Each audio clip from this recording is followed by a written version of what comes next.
It was exciting at first, and now it's becoming scary. Because if I don't make it home by a certain time, they don't know where you are. Nobody knows where I am. Perfect. Like, it is the plot line of a horror movie.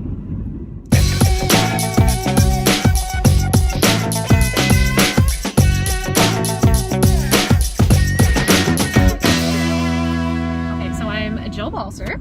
I am newly hired into the position of project leader for Digby, the Inspiring Communities Digby, I should say. And I kind of am excited to be back home again.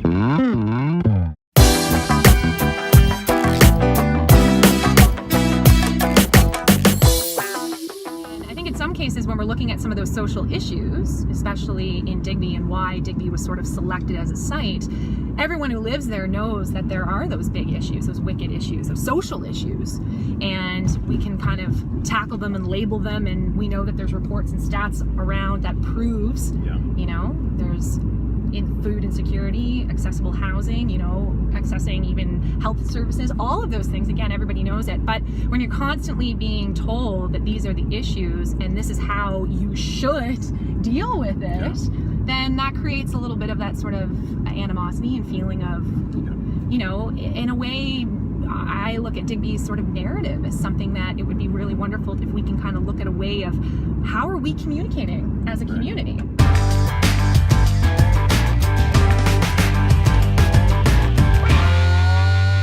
So if we can bring everybody to the table and ask them from the community perspective, do you agree with some of these issues? And some people might say, yeah, we understand that that is a challenge, but I really am concerned about my children's well-being, or even my well-being, or mental health, or all of those sort of things. So in some way, what I love about the work with Inspiring Communities is we're going to look at this work differently by asking the community what do they see as those issues that they want to look at and to tackle, and knowing that there is a framework that can help lead to that positive success and that positive change. So one of those fancy words is collective impact. I should know this. And again, that's like looking at these social issues and how can we tackle them differently. And that, again, is bringing those voices to the table that need to be heard. But there's also that equality of how do you bring in people who live here, people who work here, business owners, government, and say, we all have something in common, and that's we choose to live here. And how do we get on the same page around what do we want to see for the betterment of our community?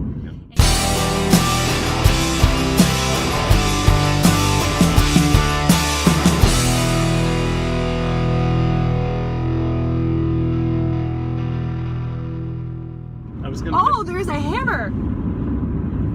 Oh, so this is also part of like, what can we find in Dana's car right now? Pretty much.